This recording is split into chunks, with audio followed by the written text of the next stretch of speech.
Good morning students. In today's class we will see the classification of accounting theory. Different authors given are different ways of classification of accounting theories. Idrali according to Glantier and Underdown, the classification of accounting theory is decision theory, measurement theory and information theory. ಈ ಗ್ಲಾಂಟಿಯರ್ ಮತ್ತು ಅಂಡರ್ಡೌನ್ ಪ್ರಕಾರ ಒಂದು accounting ಥಿಯರಿಯನ್ನ ಅವರು 3 ತರ classify ಮಾಡಿದ್ದಾರೆ. ಒಂದು decision theory, ಇನ್ನೊಂದು measurement theory, ಹಾಗೆ ಇನ್ಫಾರ್ಮೇಶನ್ ಥಿಯರಿ ಅಂತ. But according to Hendrickson, he says that there must be a general frame of reference for classification of accounting theory according to the prediction level. He says that the classification of accounting theory should be made according to the prediction basis. ಅಂದ್ರೆ ಒಂದು prediction basis ಮೇಲೆ accounting ಥಿಯರಿಯನ್ನು ನಾವು classify ಮಾಡಬೇಕು ಅಂತ ಹೆಂಡ್ರಿಕ್ಸನ್ ಹೇಳ್ತಾರೆ. ಅದರ ಪ್ರಕಾರ ಅವನು 3 ಕ್ಲಾಸಸ್ ಆಗಿ ಅಕೌಂಟಿಂಗ್ ಥಿಯರಿಯನ್ನು ಕ್ಲಾಸಿಫೈ ಮಾಡ್ತಾನೆ. The classification of accounting theory set by the Hendrickson is very important classification of accounting theory because it is depend on the prediction. ಅಂದ್ರೆ ಒಂದು ಪ್ರಿಡಿಕ್ಷನ್ ಬೇಸಿಸ್ ಮೇಲೆ ಒಂದು ಥಿಯರಿ ಫಾರ್ಮ್ ಆಗುತ್ತೆ ಅನ್ನೋ ಬೇಸ್ ಮೇಲೆ ಅವನು 3 ತರ ಯಾವ್ಯಾವ ರೀತಿ ಪ್ರಿಡಿಕ್ಷನ್ ಮಾಡಬಹುದು. ಒಬ್ಬ ಅಕೌಂಟಿಂಗ್ ಫಾರ್ಮುಲೇಟರ್ ಇರಲ್ಲ, ಅವನು ಯಾವ ತರ ಪ್ರಿಡಿಕ್ಷನ್ ಮಾಡಬಹುದು ಅದ್ರ ಬೇಸ್ ಮೇಲೆ ಅಕೌಂಟಿಂಗ್ ಥಿಯರಿಯನ್ನು ಕ್ಲಾಸಿಫೈ ಮಾಡ್ತಾನೆ.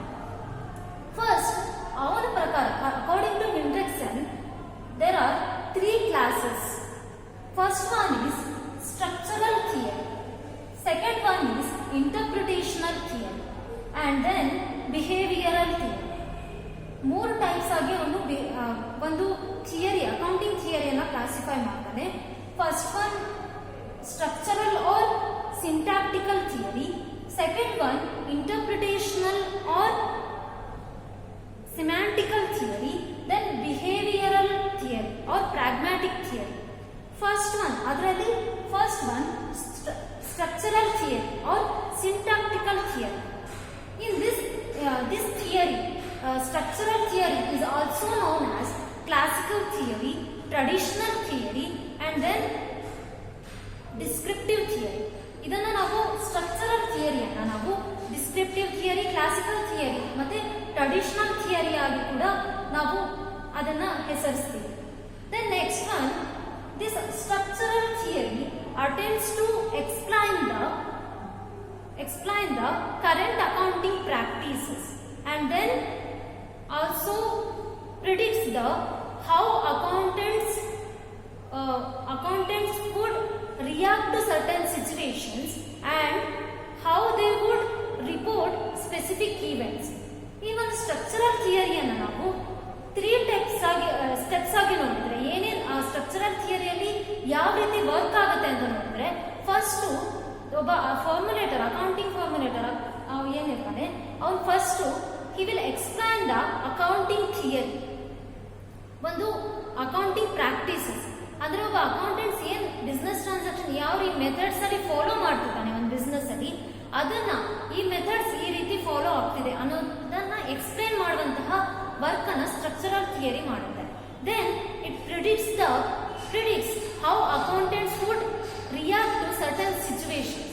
ಅಂದ್ರೆ ಯಾವ್ದಾದ್ರು ಒಂದು ಸಿಚುವೇಶನ್ ಅಕ್ಕರ್ ಆದಾಗ ಒಬ್ಬ ಅಕೌಂಟೆಂಟ್ ಅವನ ಒಂದು ಮೆಥಡ್ಸ್ ಅನ್ನ ಫಾಲೋ ಮಾಡ್ತಿದ್ದಾನಲ್ಲ, ಅದಕ್ಕೆ ಅವನು ಹೇಗೆ ರಿಯಾಕ್ಟ್ ಮಾಡ್ತಿದ್ದಾನೆ, ಯಾವುದೋ ಒಂದು ಸಿಚುವೇಶನ್ ಆ ಮೆಥಡ್ಸಿಗೆ ಎಫೆಕ್ಟ್ ಮಾಡುವಾಗ ಅಥವಾ ಯಾವುದೋ ಒಂದು ಕರೆಂಟ್ ಸೋಶಿಯೋ ಎಕನಾಮಿಕ್ ಕಂಡೀಷನ್ಸ್ ಅಥವಾ ಏನೇ ಇರ್ಬೋದು, ಆ ಕಂಡೀಷನ್ಸ್ ಅವನ ಒಂದು ಅಕೌಂಟ್ಸ್ ರೆಕಾರ್ಡಿಗೆ ಎಫೆಕ್ಟ್ ಮಾಡಿದಾಗ ಒಬ್ಬ ಅಕೌಂಟೆಂಟ್ಸ್ ಯಾವ ರೀತಿ ರಿಯಾಕ್ಟ್ ಮಾಡ್ತಾನೆ ಅದ್ರ ಬಗ್ಗೆ ಸ್ಟ್ರಕ್ಚರಲ್ ಥಿಯರಿ ಪ್ರಿಡಿಕ್ಟ್ ಮಾಡುತ್ತೆ, ಅಸಂಪ್ಷನ್ಸ್ ಮಾಡುತ್ತೆ.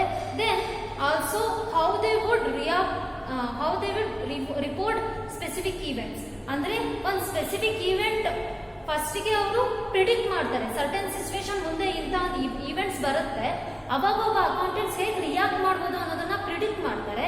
ಹಾಗೆ then next they would also how they would report accounting practices, accounting specific events. ಅಂದರೆ ಒಬ್ಬ ಅಕೌಂಟೆಂಟ್ ನೆಕ್ಸ್ಟ್ ಈವೆಂಟ್ ನಿಜವಾಗ್ಲೂ ಅಕ್ಕರ್ ಆದಾಗ ಯಾವ ರೀತಿ ಬಿಹೇವ್ ಮಾಡ್ಬೋದು, ಯಾವ ರೀತಿ ಒಂದು ಸ್ಪೆಸಿಫಿಕ್ ಈವೆಂಟ್ ಅನ್ನ ರಿಪೋರ್ಟ್ ಮಾಡಬಹುದು ಅನ್ನುವಂತಹ ಒಂದು ಪ್ರಿಡಿಕ್ಷನ್ ಅನ್ನ ಮಾಡುವಂತಹ ಕೆಲಸವನ್ನ ಸ್ಟ್ರಕ್ಚರಲ್ ಥಿಯರಿ ಮಾಡುತ್ತೆ. First one, it attempts to explain the current or existing accounting practices. Present ಅಲ್ಲಿ ನಾವು ಯಾವ ಅಕೌಂಟಿಂಗ್ ಪ್ರಾಕ್ಟೀಸಸ್ ಅನ್ನ, ನಾವು ಯಾವ ಒಂದು ಅಕೌಂಟಿಂಗ್ ಮೆಥಡ್ಸ್ ಅನ್ನ ಫಾಲೋ ಮಾಡ್ತಿರ್ತೀವಿ ಅದನ್ನ ಎಕ್ಸ್ಪ್ಲೈನ್ ಮಾಡುವಂತಹ ಕೆಲಸವನ್ನ ಮಾಡುತ್ತೆ. ಅಂದ್ರೆ ಈಗ ಒಬ್ಬ ಅಕೌಂಟೆಂಟ್ಸ್ ಯಾವ್ದಾದ್ರು ಒಂದು ಮೆಥಡ್ಸ್ ಅನ್ನ ಫಾಲೋ ಮಾಡ್ತಿದ್ರೆ, ಇಂಥ ಒಂದು ಬಿಸ್ನೆಸ್ ಅಲ್ಲಿ, ಇಂಥ ಒಂದು ನೇಚರ್ ಆಫ್ ಬಿಸ್ನೆಸ್ ಅಲ್ಲಿ ಈ ತರ ಮೆಥಡ್ಸ್ ಅನ್ನ ಫಾಲೋ ಮಾಡ್ತಿದ್ದಾರೆ.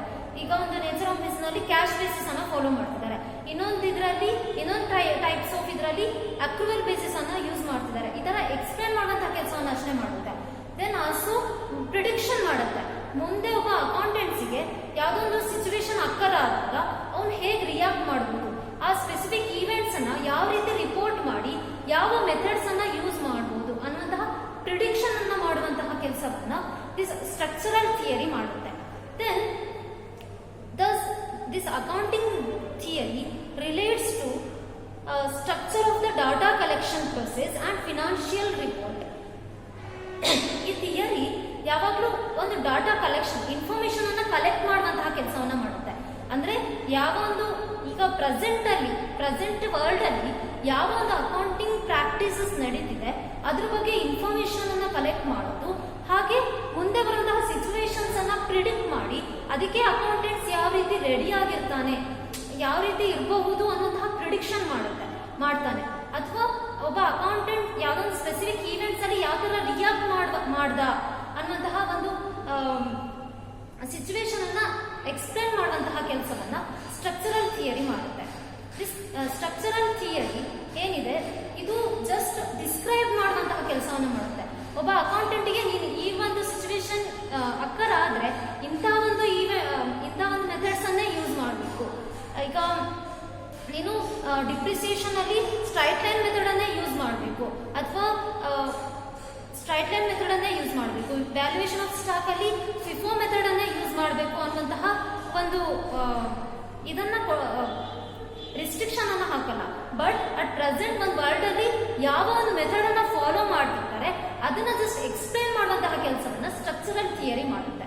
ಜಸ್ಟ್ ಕರೆಂಟ್ ಎಕ್ಸಿಸ್ಟಿಂಗ್ ಪ್ರಾಕ್ಟೀಸಸ್ ಏನಿದೆ ಅದನ್ನ ಎಕ್ಸ್ಪ್ಲೇನ್ ಮಾಡೋದು, ಅಕೌಂಟೆಂಟ್ ಏನ್ ವರ್ಕ್ ಮಾಡ್ತಿರ್ತಾನೆ ಅದನ್ನ ಎಕ್ಸ್ಪ್ಲೇನ್ ಮಾಡೋದು ಮತ್ತೆ ಪ್ರಿಡಿಕ್ಟ್ ಮಾಡುವಂತಹ ಕೆಲಸವನ್ನ ಸ್ಟ್ರಕ್ಚರಲ್ ಥಿಯರಿ ಮಾಡುತ್ತೆ. ದೆನ್ ಹಾಗೆ ಅದ್ರ ಬಗ್ಗೆ ಇನ್ಫಾರ್ಮೇಶನ್ ಕಲೆಕ್ಟ್ ಮಾಡೋದು, ಡಾಟಾ ಕಲೆಕ್ಟ್ ಮಾಡುವಂತಹ ಕೆಲಸವನ್ನ, ಫಿನಾನ್ಷಿಯಲ್ ರಿಪೋರ್ಟಿಂಗ್ ಇರ್ಬೋದು ಅಥವಾ ಅಕೌಂಟಿಂಗ್ ಇನ್ಫಾರ್ಮೇಶನ್ಸ್, ಅಕೌಂಟಿಂಗ್ ಪ್ರಾಕ್ಟೀಸಸ್ ಇರ್ಬೋದು, ಅದ್ರ ಬಗ್ಗೆ ಇನ್ಫಾರ್ಮೇಶನ್ಸ್ ಕಲೆಕ್ಟ್ ಮಾಡುವಂತಹ ಕೆಲಸ ಸ್ಟ್ರಕ್ಚರಲ್ ಥಿಯರಿದಾಗಿರುತ್ತೆ. Then next one, therefore this theory is basically closely connected with accounting practices. That is, this what does exist and what the accountants do. ಅಂದ್ರೆ ಇದೊಂದು structural theory, ಇದು closely accounting practices ಜೊತೆ connected ಆಗಿರುತ್ತೆ. ಯಾಕಂದ್ರೆ ಒಂದು accounting practices ಅಲ್ಲಿ ಏನ್ ನಡೀತಾ ಇದೆ, ಒಂದು ಯಾವ ರೀತಿಯ ಒಂದು ಅಕೌಂಟಿಂಗ್ ಪ್ರಾಕ್ಟೀಸ್ ಪ್ರೆಸೆಂಟ್ ವರ್ಲ್ಡ್ ಅಲ್ಲಿ ಇದೆ, ಹಾಗೆ ಯಾವ ಅಕೌಂಟೆಂಟ್ ಯಾವ ಮೆಥಡ್ ಅನ್ನ ಯೂಸ್ ಮಾಡ್ತಿದ್ದಾನೆ ಅದನ್ನ ಎಕ್ಸ್ಪ್ಲೇನ್ ಮಾಡೋದು ಸ್ಟ್ರಕ್ಚರಲ್ ಅಕೌಂಟಿಂಗ್ ಥಿಯರಿ ಕೆಲಸ. ಅಂದ್ರೆ ಟ್ರೆಡಿಷನಲ್ ಥಿಯರಿ ಅಂತಾನೂ ಕರೀತೀವಿ. ಅಂದ್ರೆ ಪ್ರೆಸೆಂಟ್ ಅಥವಾ ಹಿಂದಿಂದ ಅವನು ಯಾವ್ದೋ ಒಂದು ಮೆಥಡ್ಸ್ ಅನ್ನ ಯೂಸ್ ಮಾಡ್ಕೊಂಡ್ ಬರ್ತಿದ್ದಾನೆ ಒಬ್ಬ ಅಕೌಂಟೆಂಟ್, ಅವನೊಂದು ಬಿಸ್ನೆಸ್ ಟ್ರಾನ್ಸಾಕ್ಷನ್ ಅನ್ನ ರೆಕಾರ್ಡ್ ಮಾಡೋದಕ್ಕೆ ಯಾವ ರೀತಿಯ ಒಂದು ಮೆಥಡ್ ಅನ್ನ ಯೂಸ್ ಮಾಡ್ತಾ ಇದ್ದಾನೆ ಅದನ್ನ ಎಕ್ಸ್ಪ್ಲೇನ್ ಮಾಡುವಂತಹ ಕೆಲಸವನ್ನ ಸ್ಟ್ರಕ್ಚರಲ್ ಥಿಯರಿ ಮಾಡುತ್ತೆ. What is existing and what accountants do, ಇದೆರಡು ಕೆಲಸವನ್ನ ಸ್ಟ್ರಕ್ಚರಲ್ ಥಿಯರಿ ಮಾಡುತ್ತೆ. ಅಂದ್ರೆ ಪ್ರೆಸೆಂಟ್ ಅಲ್ಲಿ ಯಾವ ಒಂದು ಅಕೌಂಟಿಂಗ್ ಪ್ರಾಕ್ಟೀಸಸ್ ಇದೆ, ಫಾಲೋ ಮಾಡಬೇಕು ಅಂತ ಇದೆ, ಹಾಗೆ ಒಬ್ಬ ಅಕೌಂಟೆಂಟ್ ಸರ್ಟನ್ ಸಿಚುವೇಶನ್ ಅಲ್ಲಿ ಯಾವ ಒಂದು ಮೆಥಡ್ಸ್ ಅನ್ನ ಯೂಸ್ ಮಾಡ್ತಾ ಇದ್ದಾನೆ ಅನ್ನೋದನ್ನ ನೋಡೋದು ಸ್ಟ್ರಕ್ಚರಲ್ ಥಿಯರಿಯ ವರ್ಕ್ ಆಗಿರುತ್ತೆ. ದೆನ್ ಓವರ್ ಆಲ್ ಆಗಿ explanation of the accounting practices and prediction of the work of the accountants. ಅಂದ್ರೆ ಅವನು ಈ ಮೆಥಡ್ ಅನ್ನ ಈ ಪ್ರೆಸೆಂಟ್ ಸಿಚುವೇಶನ್ ಅಲ್ಲಿ ಯೂಸ್ ಮಾಡ್ತಾನೆ, ಸೊ ಮುಂದೆ ಬರುವಂತಹ ಸಿಚುವೇಶನ್ ಅಲ್ಲಿ ಯಾವ ರೀತಿ ರಿಯಾಕ್ಟ್ ಮಾಡಬಹುದು ಅಥವಾ ಸ್ಪೆಸಿಫಿಕ್ ಈವೆಂಟ್ಸ್ ಅನ್ನ ಯಾವ ರೀತಿ ರಿಪೋರ್ಟ್ ಮಾಡಬಹುದು ಅನ್ನುವಂತಹ ಒಂದು ನೋಡುವಂತಹ ಥಿಯರಿದಾಗಿರುತ್ತೆ. Then this basically this theory is this theory says the duties performed by the accountants according to the assumptions and objective of the financial statements. How the duties performed by the accountants, ಒಂದು business ಅಲ್ಲಿ ಒಬ್ಬ accountants ಯಾವ ರೀತಿಯ ಒಂದು business ಯಾವ ರೀತಿಯಲ್ಲಿ ಒಂದು accounting methods ಅನ್ನ ಫಾಲೋ ಮಾಡ್ತಾನೆ, ಯಾವ ಸಿಚುವೇಶನ್ ಅಲ್ಲಿ ಯಾವ ಅಕೌಂಟಿಂಗ್ ಮೆಥಡ್ಸ್ ಅನ್ನ ಫಾಲೋ ಮಾಡ್ತಾನೆ. ಹಾಗೆ ಒಂದು ಅಸಂಪ್ಷನ್ ಬೇಸಿಸ್ ಅಲ್ಲಿ ಅಂದ್ರೆ ಸರ್ಟನ್ ಇವೆಂಟ್ಸ್ ಅಲ್ಲಿ ನಾನು ಈಗ ಕ್ಯಾಶ್ ಬೇಸಿಸ್ ನನ್ನ ಒಂದು ನೇಚರ್ ಆಫ್ ಬಿಸ್ನೆಸ್ಗೆ ನಾನೊಂದು ಪ್ರೊಫೆಷನ್ ಮಾಡ್ತಾ ಇದ್ದೀನಿ. ನಾನೊಬ್ಬ ಡಾಕ್ಟರ್ ಅಂದ್ರೆ ಒಬ್ಬ ಅಕೌಂಟೆಂಟ್ ಆ ಡಾಕ್ಟರಿಗೆ ಸಂಬಂಧಪಟ್ಟಂಗೆ ಕ್ಯಾಶ್ ಬೇಸಿಸ್ ಅಲ್ಲಿ ಅಕೌಂಟಿಂಗ್ ಮೆಥಡ್ಸ್ ಅನ್ನ ಫಾಲೋ ಮಾಡ್ತಾನೆ. ಬಟ್ ಬೇರೆ ಬಿಸ್ನೆಸ್ ಅಲ್ಲಿ ಇರುವಂತಹವರು ಅಕ್ರೂವಲ್ ಬೇಸಿಸ್ ಅನ್ನ ಯೂಸ್ ಮಾಡ್ತಾರೆ. ಸೊ ಈ ರೀತಿಯಾಗಿ ಒಬ್ಬ ಅಕೌಂಟೆಂಟ್ ಏನ್ ಡ್ಯೂಟಿಯನ್ನ ಮಾಡ್ತಾನೆ ಒಂದು ಬಿಸ್ನೆಸ್ ಅಲ್ಲಿ, ಯಾವ ರೀತಿ ಮೆಥಡ್ಸ್ ಅನ್ನ ಯೂಸ್ ಮಾಡ್ತಾನೆ ಅನ್ನೋದನ್ನ ಎಕ್ಸ್ಪ್ಲೇನ್ ಮಾಡುವಂತಹ ಕೆಲಸ ಸ್ಟ್ರಕ್ಚರಲ್ ಥಿಯರಿ ಕೆಲಸ.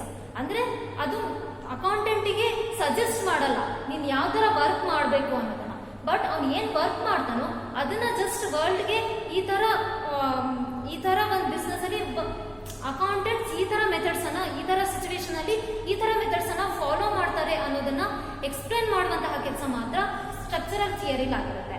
Then this accountants always depends on this accountant duties ಅನ್ನ ಯಾವಾಗ ಪರ್ಫಾರ್ಮ್ ಮಾಡ್ತಾನೆ ಅಂದ್ರೆ ಒಂದು ಅಸಂಪ್ಷನ್ ಬೇಸಿಸ್ ಅಲ್ಲಿ, ಅಂದ್ರೆ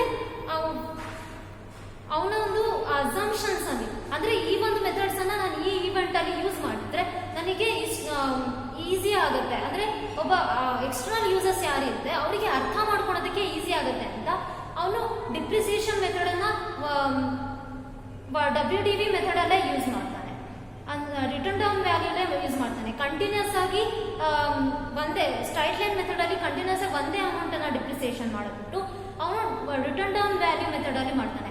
because it helps in tax purposes, ಅಂದ್ರೆ ಟ್ಯಾಕ್ಸ್ ಅಲ್ಲಿ ಕಡಿಮೆ ಮಾಡೋದಕ್ಕೆ WDV ಮೆಥಡ್ ಯೂಸ್ ಮಾಡುತ್ತೆ. ಸೊ ಅವನೊಬ್ಬ ಅಕೌಂಟೆಂಟ್ಸ್ ಓನ್ ಅಸಂಪ್ಷನ್ ಅಲ್ಲಿ ಒಂದು ಅಕೌಂಟಿಂಗ್ ಮೆಥಡ್ಸ್ ಅನ್ನ ಯೂಸ್ ಮಾಡೋದಕ್ಕೆ ಓನ್ ಆಗಿ ಪ್ರಿಡಿಕ್ಟ್ ಮಾಡ್ತಾನೆ.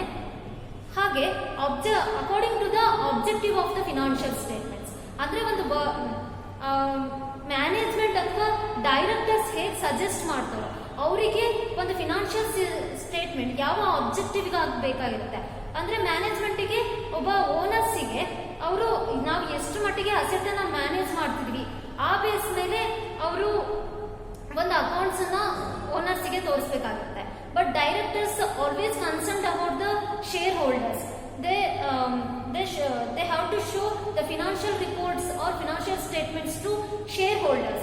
So the directors always worry about always safeguard the interest of the shareholders. So shareholders ಗೆ ತಕ್ಕಂತಹ ಅಕೌಂಟಿಂಗ್ ಮೆಥಡ್ಸ್ ಅನ್ನ ಯೂಸ್ ಮಾಡಬೇಕು ಅನ್ನುವಂತಹ ಐಡಿಯಾ ಡೈರೆಕ್ಟರ್ಸ್ ಇದರಲ್ಲಿರುತ್ತೆ. ಮ್ಯಾನೇಜ್ಮೆಂಟ್ ರೋಲ್ ಪ್ಲೇ ಮಾಡ್ತಿರೋರಿಗೆ ಓನರ್ಸಿಗೆ ಅವ್ರ ಅಸೆಟ್ ಅನ್ನ ಯಾವ ರೀತಿ ನಾವು ಮ್ಯಾನೇಜ್ ಮಾಡ್ತಿದೀವಿ ಅದ್ರದ್ದು ಇನ್ಫಾರ್ಮೇಶನ್ ಕೊಡೋದಕ್ಕೆ ರಿಲೇಟೆಡ್ ಆಗಿ ಯಾವ ತರ ಮೆಥಡ್ಸ್ ಅನ್ನ ಯೂಸ್ ಮಾಡಬೇಕು ಅನ್ನುವಂತಹ ಒಂದು ಇಂಟ್ರೆಸ್ಟ್ ಇರುತ್ತೆ. ಸೊ ಇಂಥ ಒಂದು ಬೇಸ್ ಮೇಲೆ ಅಕೌಂಟೆಂಟ್ಸ್ ಅವನ ಡ್ಯೂಟೀಸ್ ಅನ್ನ ಪರ್ಫಾರ್ಮ್ ಮಾಡ್ತಾನೆ. ಡೈರೆಕ್ಟರ್ಸಿಗೆ ಯಾವ ತರ ಇನ್ಫಾರ್ಮೇಶನ್ ಬೇಕು, ಮ್ಯಾನೇಜರ್ಸಿಗೆ ಯಾವ ತರ ಇನ್ಫಾರ್ಮೇಶನ್ ಬೇಕು, ಆ ರೀತಿಯಾಗಿ ನೋಡಿ objective of the financial statement ಏನಿದೆ, ನಾನು ಯಾವ ಆಬ್ಜೆಕ್ಟಿವ್ಗೋಸ್ಕರ ಫಿನಾನ್ಷಿಯಲ್ ಸ್ಟೇಟ್ಮೆಂಟ್ಸ್ ಅನ್ನ ಮಾಡಬೇಕು ಅನ್ನೋಂತಹ ಓನ್ ಅಸಂಪ್ಷನ್ ಮೇಲೆ ಅವನು ಓನ್ ಅಸಂಪ್ಷನ್ ಇಂದ ಅವನ ಒಂದು ತಿಳಿದ ಮಟ್ಟಿಗೆ ಆ ಮೆಥಡ್ಸ್ ಅನ್ನ ಫಾಲೋ ಮಾಡ್ತಾನೆ. ಸೊ ದಿಸ್ ಸ್ಟ್ರಕ್ಚರಲ್ ಥಿಯರಿ ಏನಿದೆ ಅವನ ಒಂದು ಅಸಂಪ್ಷನ್ ಅಲ್ಲಿ ಏನ್ ಡ್ಯೂಟೀಸ್ ಪರ್ಫಾರ್ಮ್ ಮಾಡ್ತಾನೆ ಅದನ್ನ ಎಕ್ಸ್ಪ್ಲೇನ್ ಮಾಡುವಂತಹ ಕೆಲಸವನ್ನ ಸ್ಟ್ರಕ್ಚರಲ್ ಥಿಯರಿ ಮಾಡುತ್ತೆ. That is this structural theory also known as syntactical theory, that is which are related to the construction of the theory and the rules. ಅಂದ್ರೆ ಯಾವುದು ಒಂದು ರೂಲ್ಸ್ ಅಥವಾ ಒಂದು ಥಿಯರಿನ ಕನ್ಸ್ಟ್ರಕ್ಟ್ ಮಾಡೋದಕ್ಕೆ ಹೆಲ್ಪ್ ಮಾಡ್ತಿದ್ಯೋ ಅಂತ ಒಂದು ಥಿಯರಿಯನ್ನ ನಾವು ಸ್ಟ್ರಕ್ಚರಲ್ ಥಿಯರಿ ಆರ್ ಸಿಂಟಾಕ್ಟಿಕಲ್ ಥಿಯರಿ ಅಂತ ಕರಿತೀವಿ. ಅಂದ್ರೆ ಇದ್ರ ಬೇಸ್ ಮೇಲೆ ಈ ಸ್ಟ್ರಕ್ಚರಲ್ ಥಿಯರಿ ಏನ್ ಕರೆಂಟ್ ಪ್ರಾಕ್ಟೀಸಸ್ ಅನ್ನ ಅಕೌಂಟೆಂಟ್ಸ್ ಏನ್ ಮೆಥಡ್ಸ್ ಅನ್ನ ಫಾಲೋ ಮಾಡ್ತಿದ್ದಾನೆ ಅದನ್ನ ಎಕ್ಸ್ಪ್ಲೈನ್ ಮಾಡಿದ ಬೇಸ್ ಮೇಲೆ ಥಿಯರಿ ಫಾರ್ಮ್ ಆಗುತ್ತೆ. ಸೊ ಈ ಇದನ್ನು ನಾವು ಸಿಂಟ್ಯಾಕ್ಟಿಕಲ್ ಥಿಯರಿ ಅಂತ ಕರಿತೀವಿ.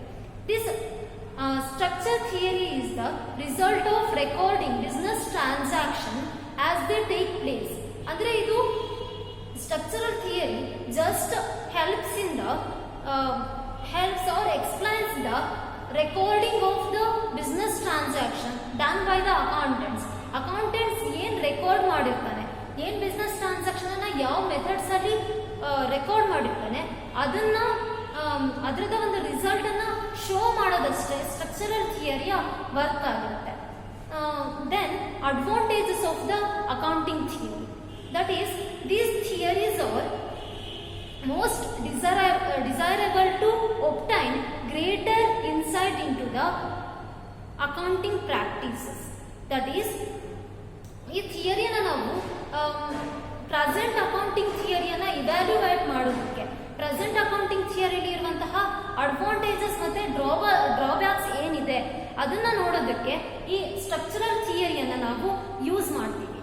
Then the structure of the accounting can be tested for internal logical system, logical consistency. That is, they can be tested to see the theory or the accounting practices, or can be tested to see whatever or not they actually can predict what accountant do. ಅಂದ್ರೆ accountant ಏನ್ ಮಾಡ್ತಾನೆ ಅನ್ನುವಂತಹ ಒಂದು production ಮಾಡುವಂತಹ capacity ಆ ಥಿಯರಿಗೆ ಇದೆಯೋ ಇಲ್ವೋ ಅನ್ನುವಂತಹ ಒಂದು ಇಂಟರ್ನಲ್ ಲಾಜಿಕಲ್ ಕನ್ಸಿಸ್ಟೆನ್ಸಿ. ಅಂದ್ರೆ ನಾವು ಏನ್ ಫಾರ್ಮ್ ಮಾಡಿರ್ತೀವಿ ಥಿಯರಿ ಅದು ಕನ್ಸಿಸ್ಟೆಂಟ್ ಆಗಿ ಯೂಸ್ ಆಗುತ್ತಾ, ಅದು ಒಬ್ಬ ಅಕೌಂಟೆಂಟಿಗೆ ಪ್ರೆಸೆಂಟ್ ಅಕೌಂಟಿಂಗ್ ಪ್ರಾಕ್ಟೀಸಸ್ ಅನ್ನ ಫಾಲೋ ಮಾಡೋದಕ್ಕೆ, ಪ್ರೆಸೆಂಟ್ ಅಕೌಂಟಿಂಗ್ ಪ್ರಾಕ್ಟೀಸಸ್ ಏನಿದೆ ಅದು ಈಸಿ ಆಗ್ತಿದ್ಯಾ, ಆ ಮೆಥಡ್ಸ್ ಅವನಿಗೆ ಪ್ರೆಸೆಂಟ್ ಸಿಚುವೇಶನ್ಗೆ ಕರೆಕ್ಟ್ ಆಗಿ ಮ್ಯಾಚ್ ಆಗ್ತಿದ್ಯಾ, ಆ ಮೆಥಡ್ಸ್ ಅದನ್ನ ಕರೆಕ್ಟ್ ಆಗಿ ಪ್ರಿಡಿಕ್ಟ್ ಮಾಡೋದಕ್ಕೆ, ಟೆಸ್ಟ್ ಮಾಡೋದಕ್ಕೆ ಈ ಅಕೌಂಟಿಂಗ್ ಥಿಯರಿಯನ್ನ, ಸ್ಟ್ರಕ್ಚರಲ್ ಅಕೌಂಟಿಂಗ್ ಥಿಯರಿಯನ್ನ ಯೂಸ್ ಮಾಡ್ತೀವಿ. Then good theory should help for research and assist advance learning of the knowledge.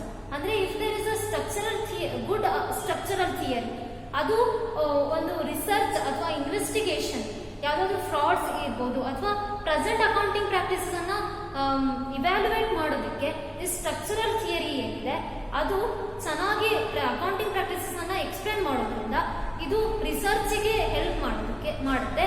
ಹಾಗೆ ಪ್ರೆಸೆಂಟ್ ಅಕೌಂಟಿಂಗ್ ಥಿಯರಿಯನ್ನ ಇನ್ನೂ ಅರ್ಥ ಮಾಡ್ಕೋದಕ್ಕೆ ಒಬ್ಬ ಅಕೌಂಟೆಂಟ್ಗೆ ಅಥವಾ ಯೂಸರ್ಸಿಗೆ ಪ್ರೆಸೆಂಟ್ ಅಕೌಂಟಿಂಗ್ ಥಿಯರಿಯಲ್ಲಿರುವಂತಹ ನಾಲೆಡ್ಜ್ ಅನ್ನ ಥಿಯರಿಯನ್ನ ಅರ್ಥ ಮಾಡಿಕೊಂಡು ಅವರ ನಾಲೆಡ್ಜ್ ಅನ್ನ ಇಂಪ್ರೂವ್ ಮಾಡೋದಕ್ಕೋಸ್ಕರ this structural accounting theory help ಮಾಡುತ್ತೆ.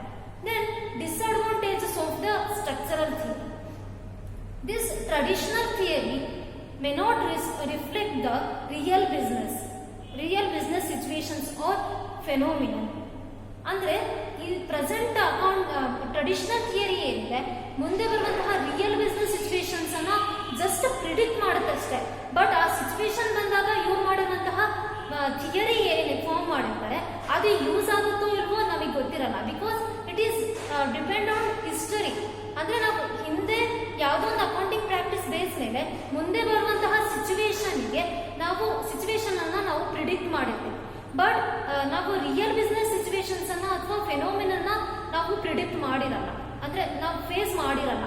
ನಾವು ಪ್ರೆಸೆಂಟ್ ಅಲ್ಲಿ ಮುಂದೆ ಈ ತರ ಒಂದು ಸಿಚುವೇಶನ್ ಬರಬಹುದು ಅಂತ ಪ್ರಿಡಿಕ್ಟ್ ಮಾಡಬಹುದು ಬಿಟ್ಟೆ ಮುಂದೆ ಅಂಥದ್ದೇ ಸಿಚುವೇಶನ್ ಬರದೆ ಬೇರೆ ಯಾವುದೇ ಸಿಚುವೇಶನ್ ಬಂದಾಗ ಈ ಅಕೌಂಟಿಂಗ್ ಮೆಥಡ್ಸ್ ಯೂಸ್ ಆಗದೆ ಇರಬಹುದು. So it does not reflect the real business situations. It always depends on the historically ನಾವು ಏನೋ ಒಂದು ಪ್ರಿಡಿಕ್ಟ್ ಮಾಡಿದೀವಿ ಅಂದ್ರೆ ಪ್ರೆಸೆಂಟ್ ಅಲ್ಲಿ ಅದು ಯೂಸ್ ಆಗುತ್ತೆ, ಕರೆಂಟ್ ಅಲ್ಲಿ ನಾವು ಅದು ಯೂಸ್ ಆಗುತ್ತೆ ಅಂತ ನಾವು ಹೇಳಕ್ಕಾಗಲ್ಲ. Then this structural theory concentrate more on the accounting practices. ಅಂದ್ರೆ ಪ್ರೆಸೆಂಟ್ ಅಕೌಂಟಿಂಗ್ ಪ್ರಾಕ್ಟೀಸಸ್ ಮೇಲೆ ಮಾತ್ರ ಕಾನ್ಸಂಟ್ರೇಟ್ ಮಾಡುತ್ತೆ. ಮುಂದೆ ಬರುವಂತಹ ಸಿಚುವೇಶನ್ಗೆ ಡಿಪೆಂಡ್ ಆಗಿ ಮೆಥಡ್ಸ್ ಅನ್ನ ಫಾರ್ಮ್ ಮಾಡಲ್ಲ. ಪ್ರೆಸೆಂಟ್ ಅಕೌಂಟಿಂಗ್ ಥಿಯರಿನ ಎಕ್ಸ್ಪ್ಲೇನ್ ಮಾಡುವಂತಹ ಪ್ರಾಕ್ಟೀಸಸ್ ಅನ್ನ ಎಕ್ಸ್ಪ್ಲೇನ್ ಮಾಡುವಂತಹ ಕೆಲಸವನ್ನ ಮಾತ್ರ ಮಾಡುತ್ತೆ. Then it means that theory concentrate more upon the judging the meaning of the manipulation of input the output, but it does not concern with the judging the usefulness of the output of the accounting practices. ಅಂದರೆ ನಾವು ಒಂದು accounting methods ಅನ್ನ follow ಮಾಡುವಾಗ, ಒಂದು business transaction ಅನ್ನ ಒಬ್ಬ accountant record ಮಾಡುವಾಗ ಅವನು first he will concentrates on the accounting practices and accounting practices present ಅಲ್ಲಿ ಏನು ವರ್ಕ್ ಮಾಡ್ತಿದ್ದೀನಿ ಅಂತ ನೋಡ್ತಾನೆ. ಹಾಗೆ ನೇಚರ್ ಆಫ್ ಬಿಸ್ನೆಸ್ ಗೆ ನಾನು ಯಾವ ತರ ಅಕೌಂಟಿಂಗ್ ಪ್ರಾಕ್ಟೀಸಸ್ ಅನ್ನ ಫಾಲೋ ಮಾಡಬೇಕು ಅಂತ ಯೋಚನೆ ಮಾಡ್ತಾನೆ. ದೆನ್ ಅವನು ಬಿಸ್ನೆಸ್ ಟ್ರಾನ್ಸಾಕ್ಷನ್ ಏನಾಗಿರುತ್ತೆ ಆ ಬಿಸ್ನೆಸ್ ಟ್ರಾನ್ಸಾಕ್ಷನ್ ಅನ್ನ ಫಸ್ಟ್ ಮನಿ ವ್ಯಾಲ್ಯೂಗೆ ಕನ್ವರ್ಟ್ ಮಾಡ್ತಾನೆ. ಅಂದ್ರೆ ಯಾವುದೇ ಒಂದು ಬಿಸ್ನೆಸ್ ಟ್ರಾನ್ಸಾಕ್ಷನ್ ಸೇಲ್ ಇರ್ಬೋದು, ಅವನು ಒಂದು ಬಿಸ್ನೆಸ್ ಎಕ್ಸ್ಪೆನ್ಸಸ್ ಇನ್ಕರ್ ಮಾಡಿದ್ದಿರ್ಬೋದು, ಇನ್ಕಮ್ ಅರ್ನ್ ಮಾಡಿದ್ದಿರ್ಬೋದು, ಅದನ್ನ ಅವನು ಫಸ್ಟ್ ಆ ಟ್ರಾನ್ಸಾಕ್ಷನ್ ಅನ್ನ ಮನಿಗೆ ಕನ್ವರ್ಟ್ ಮಾಡ್ತಾನೆ. ಎಷ್ಟು ಇನ್ಕಮ್ ಆಗಿದೆ, ಎಷ್ಟು ಎಕ್ಸ್ಪೆನ್ಸಸ್ ಆಗಿದೆ, ಎಷ್ಟು ಸೇಲ್ಸ್ ಆಗಿದೆ ಅಂತ ಮನಿಗೆ ಟ್ರಾನ್ಸ್ಲೇಟ್ ಮಾಡ್ತಾನೆ. Then he will make the inputs. ಅಂದ್ರೆ ಈಗ ಒಂದು ಮನಿ ವ್ಯಾಲ್ಯೂಗೆ ಕನ್ವರ್ಟ್ ಮಾಡಿದ್ಮೇಲೆ ಅದನ್ನ ಒಂದು ಪ್ರಾಫಿಟ್ ಅಂಡ್ ಲಾಸ್ ಅಲ್ಲಿ ಸೇಲ್ಸ್ ಅಂತ ಹಾಕಿ ಇಷ್ಟು ಅಮೌಂಟ್ ಆಗಿದೆ, ಇನ್ಕಮ್ಸ್ ಅಂತ ಹಾಕಿ ಇಷ್ಟು ಅರ್ನ್ ಮಾಡಿದೀವಿ, ಇಷ್ಟು ಎಕ್ಸ್ಪೆನ್ಸಸ್ ಅಕ್ಕರ್ ಆಗಿದೆ ಅಂತ ಅವನು ಪ್ರೆಸೆಂಟ್ ಮಾಡ್ತಾನೆ. ಫಸ್ಟು ಒಂದು ಏನು ಬಿಸ್ನೆಸ್ ಟ್ರಾನ್ಸಾಕ್ಷನ್ ಆಗಿದೆ ಅದನ್ನ ಒಬ್ಬ ಅಕೌಂಟೆಂಟ್ ಏನ್ ಮಾಡ್ತಾನೆ, ಮನಿ ವ್ಯಾಲ್ಯೂಗೆ ಟ್ರಾನ್ಸ್ಲೇಟ್ ಮಾಡಿ then he will make the inputs. ಅಂದ್ರೆ ಸೇಲ್ಸ್ ಅಂತ ಅದಕ್ಕೆ ಹೆಡ್ ಕೊಟ್ಬಿಟ್ಟು ಸೇಲ್ಸ್ ಇಷ್ಟು ಮಟ್ಟಿಗೆ ಆಗಿದೆ, ಇನ್ಕಮ್ಸ್ ಇಷ್ಟು ಇನ್ಕರ್ ಆಗಿದೆ, ಎಕ್ಸ್ಪೆನ್ಸಸ್ ಇಷ್ಟು ಅಕ್ಕರ್ ಆಗಿದೆ ಅಂತ ನಾವು ಅದನ್ನ ಶೋ ಮಾಡ್ತಾನೆ. Then he will create the financial statements, that is output. Next ಅದನ್ನೆಲ್ಲ ಒಂದೇ ಇದರಲ್ಲಿ ಕೂಡಿಸಿ, ಸೇಲ್ಸು, ಇನ್ಕಮ್ಸು, ಎಕ್ಸ್ಪೆನ್ಸಸ್ ಎಲ್ಲ ಒಂದರಲ್ಲೇ ಕೂಡಿಸಿ profit and loss account balance sheet ಅನ್ನ ಪ್ರಿಪೇರ್ ಮಾಡಿ ಒಂದು ಹೋಲ್ ಫಿನಾನ್ಷಿಯಲ್ ಸ್ಟೇಟ್ಮೆಂಟ್ ಅನ್ನ ಅಂದ್ರೆ ಔಟ್ಪುಟ್ ಅನ್ನ ಕ್ರಿಯೇಟ್ ಮಾಡಿ ಅದನ್ನ ಎಕ್ಸ್ಟರ್ನಲ್ ಯೂಸರ್ಸ್ಗೆ ಅಕೌಂಟಿಂಗ್ ಇನ್ಫಾರ್ಮೇಶನ್ಸ್ ಪರ್ಪಸ್ಗೋಸ್ಕರ ಕೊಡ್ತಾನೆ. ಸೊ ದಿಸ್ ಹೋಲ್ ಪ್ರೊಸೆಸ್ ಅನ್ನ ಒಬ್ಬ ಅಕೌಂಟೆಂಟ್ ಮಾಡ್ತಾನೆ. ಬಟ್ ದಿಸ್ ಟ್ರೆಡಿಷನಲ್ ಥಿಯರಿ ಏನಿದೆ ಜಸ್ಟ್ ಅವ್ನು ಮಾಡ್ತಿರುವಂತಹ ಮೆಥಡ್ಸ್ ಅನ್ನ ಎಕ್ಸ್ಪ್ಲೇನ್ ಮಾಡುತ್ತೆ ಬಿಟ್ರೆ ಆ ಔಟ್ಪುಟ್ ಇಂದ ಆ ಒಂದು ಫಿನಾನ್ಷಿಯಲ್ ಸ್ಟೇಟ್ಮೆಂಟ್ ಇಂದ ಎಷ್ಟು ಯೂಸ್ ಆಗ್ತಿದೆ, ಅದು usefulness of the output of the financial accounting practices ಏನಿದೆ ಇದರಿಂದ ಎಷ್ಟು ಯೂಸ್ಫುಲ್ ಆಗ್ತಿದೆ ಅನ್ನೋದ್ರ ಬಗ್ಗೆ ಇನ್ಫಾರ್ಮೇಶನ್ ಕೊಡಲ್ಲ. ಈ ಮೆಥಡ್ ಅಲ್ಲಿ ಫಾಲೋ ಆಗ್ತಿದೆ ಅನ್ನೋಂತಹ ಎಕ್ಸ್ಪ್ಲನೇಷನ್ ಅನ್ನ ಮಾತ್ರ ಕೊಡುತ್ತೆ. ದೆನ್ ಕೊಡೋದ್ರಿಂದ ಇದು ಅಷ್ಟರ ಮಟ್ಟಿಗೆ ಇದು ಒಂದು ಡಿಸ್ಅಡ್ವಾಂಟೇಜ್ ಆಗಿದೆ. Then inconsistency in the traditional theory have given rise to the alternative accounting practices. ಅಂದ್ರೆ ನಾವು ಹಿಂದೆ ಯಾವ್ದನ್ನ ಫಾಲೋ ಮಾಡ್ತಿದ್ದೀವಿ, ಹಿಸ್ಟೋರಿಕಲ್ ಮೆಥಡ್ ಅನ್ನ ನಾವು ಫಾಲೋ ಮಾಡ್ತಿದ್ರೆ ಅದನ್ನೇ ಕರೆಂಟ್ ಸಿಚುವೇಶನ್ಗೂ ಫಾಲೋ ಮಾಡ್ಕೊಂಡು ಹೋಗಕ್ಕಾಗಲ್ಲ, ಕನ್ಸಿಸ್ಟೆಂಟ್ ಆಗಿ ಫಾಲೋ ಮಾಡ್ಕೊಳಕ್ಕಾಗಲ್ಲ. ಅವಾಗ ಡಿಫ್ರೆಂಟ್ ಅಕೌಂಟೆಂಟ್ಸ್ ಏನ್ ಮಾಡ್ತಾರೆ ಅಂದ್ರೆ ಡಿಫ್ರೆಂಟ್ ಆಲ್ಟರ್ನೇಟಿವ್ ಮೆಥಡ್ಸ್ ಅನ್ನ ಯೂಸ್ ಮಾಡಕ್ ಸ್ಟಾರ್ಟ್ ಮಾಡ್ತಾರೆ. ಸೊ ನಾವು ಈ ಟ್ರೆಡಿಷನಲ್ ಥಿಯರಿ ಅನ್ನೋದು ಇನ್ಕನ್ಸಿಸ್ಟೆಂಟ್ ಆಗಿದೆ. ಅಂದ್ರೆ ಮುಂದೆ ಬರುವಂತಹ ಸಿಚುವೇಶನ್ ಕೂಡ ಅದು ಕಂಟಿನ್ಯೂ ಆಗುತ್ತೆ ಅಂತ ಹೇಳಕ್ಕಾಗಲ್ಲ. ಮುಂದೆ ಬರುವಂತಹ ಸಿಚುವೇಶನ್ ತಕ್ಕಂತೆ ಅದು ಚೇಂಜಸ್ ಆಗುತ್ತೆ. So this traditional theory is inconsistent. Then accounting concepts are uninterpreted. ಅಂದ್ರೆ ಇದು ಇಂಟರ್ಪ್ರೆಟ್ ಮಾಡಲ್ಲ. It does not give a meaning of the accounting practices or it does not suggest how the accountants what are the behaviors of the accountants. andre it does not concentrate on the meaning of the accounting practices or behavior of the accountants. ಆದ್ರೆ ಅವ್ರು ಏನ್ behave ಮಾಡ್ತಿದ್ದಾರೆ, present ಅಲ್ಲಿ ಯಾವ ರೀತಿ behave ಮಾಡ್ತಿದ್ದಾರೆ ಅದ್ರ ಬಗ್ಗೆ ಮಾತ್ರ ಎಕ್ಸ್ಪ್ಲೇನ್ ಮಾಡುವಂತ ಕೆಲಸ ಮಾಡುತ್ತೆ. ಅದು ಇಂಟರ್ಪ್ರೆಟ್ ಮಾಡಲ್ಲ. ಅಕೌಂಟಿಂಗ್ ಪ್ರಾಕ್ಟೀಸಸ್ ಮೀನಿಂಗ್ ಅನ್ನ ಇಂಟರ್ಪ್ರೆಟ್ ಮಾಡಲ್ಲ. ಬಟ್ ಅಂದ್ರೆ ಅವರಿಗೆ ಅನಾಲಿಸಿಸ್ ಮಾಡಲ್ಲ. ಅಕೌಂಟೆಂಟ್ಸ್ಗೆ ಯಾವುದೋ ಒಂದು ಸಿಚುವೇಶನ್ ಬಂದಾಗ ಹೇಗೆ ಬಿಹೇವ್ ಮಾಡಬೇಕು, ಯಾವ ಮೆಥಡ್ ಅನ್ನ ಫಾಲೋ ಮಾಡಬೇಕು ಅನ್ನೋಂತಹ ಸಜೆಷನ್ಸ್ ಅನ್ನ ಟ್ರೆಡಿಷನಲ್ ಥಿಯರಿ ಕೊಡಲ್ಲ. ಬಟ್ ಅದು ಏನಿದೆಯೋ ಒಂದು ಅಕೌಂಟಿಂಗ್ ಥಿಯರಿ ಅದನ್ನ ಎಕ್ಸ್ಪ್ಲೇನ್ ಮಾಡುವಂತಹ, ಪ್ರಿಡಿಕ್ಟ್ ಮಾಡುವಂತಹ ಕೆಲಸವನ್ನು ಮಾತ್ರ ಸ್ಟ್ರಕ್ಚರಲ್ ಥಿಯರಿ ಮಾಡುತ್ತೆ. These are the explanation of the structural theory. Next ಕ್ಲಾಸಲ್ಲಿ ಇಂಟರ್ಪ್ರಿಟೇಷನಲ್ ಥಿಯರಿ ಮತ್ತೆ ಬಿಹೇವಿಯರ್ ಥಿಯರಿ ಬಗ್ಗೆ ನೋಡೋಣ. Thank you.